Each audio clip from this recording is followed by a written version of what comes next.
You know, one of the best parts of our weekly vlogs, as they call them, is the feedback that we hear consistently from those of you who've subscribed to any one of our platforms, or even people that have just seen an episode or two based on someone like you sharing it along. It's been really great to connect with a lot of different people weekly, or to reconnect, as it were. Hey everybody, it's EdTheTrainer, and many of you already know that I'm closely involved with a leadership initiative led by John Maxwell himself, the leadership guru, and a team built of some of the best leadership mentors in the world. And as this year we launch our own focused leadership development and personal growth initiatives, I'm compelled to share with you a conversation recently that I had with an old friend of mine, a leadership and executive coaching guru in his own right. It was very enlightening for me, and I thought I'd like to share it with you next in a special double episode of this week's Tips on Tuesday.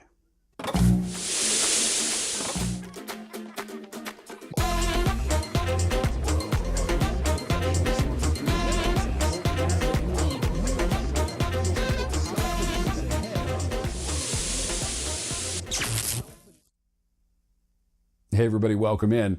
This week, I want to extend a special welcome as well to my good friend, Chuck Allen, executive coach and business development expert that I've known for a long, long time. Hey Chuck, welcome.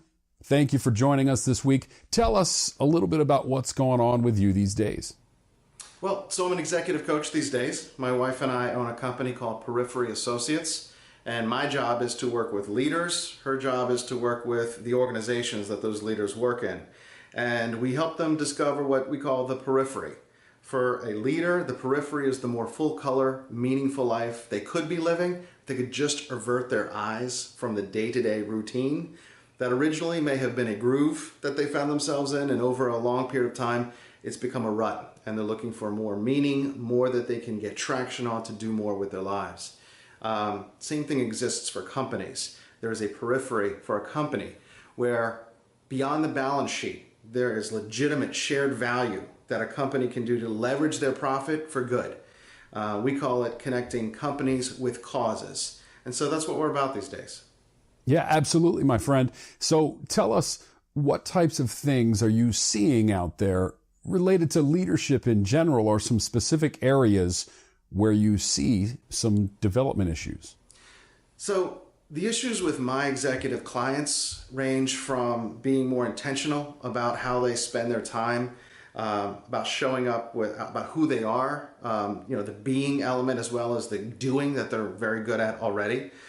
But I think one of the things that comes to mind that is a common denominator across all of them is the idea of influence. And specifically, the thing I talk to them about is their integrity, and the fact that most of them have an integrity issue. Yeah, I can imagine that calling out someone's integrity can be a little bit dicey, but what types of things do you recommend for people to try to help to close those gaps that you see? Yeah, I mean, most times you challenge someone's integrity, it's basically like slapping their mama. You don't want to do that.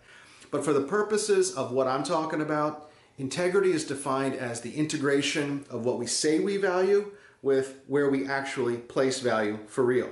And the wider that gap is, the more fatal it is to our leadership, the more fatal it is to our influence, because while it's very easy to see those gaps in other people, it's very difficult to see in the mirror.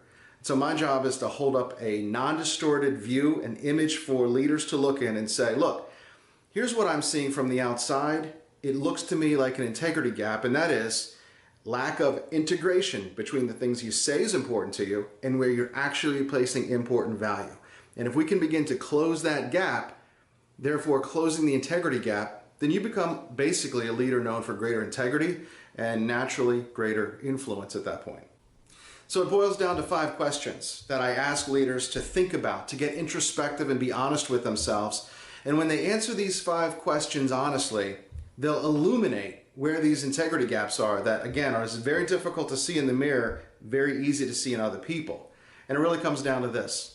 First question, where are you spending your time? And then there's the caveat, really. Because where you're spending your time really is oftentimes different than what you think it is on Monday morning. You sit down, you look at your Outlook calendar, you look at your Apple calendar, whatever you've got, and you look at the week view and everything fits in there beautifully. It's like a Tetris diagram. These meetings, these commute times, these blocks of times for whatever. And generally that's not the way it goes. Usually what happens is at the end of that day, at the end of that week, you look back and the way that your minutes and your hours were actually invested ended up being something else entirely. So what I'm interested in is where did those minutes and hours actually get invested? So the first question is, how do you spend your time really?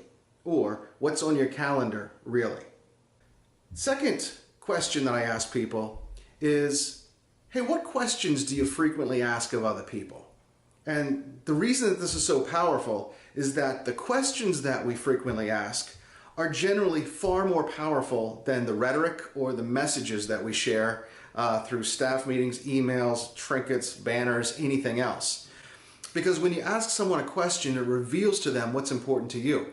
So that means that if in a staff meeting, the only thing I ever talk about is teamwork, one team, pulling together, and yet the only questions I ever ask of the individuals on my team are about individual contribution, tell me what you've done, tell me what you've done, then what they really know about me is that despite all of my rhetoric around teamwork, what I really care about is individual contribution.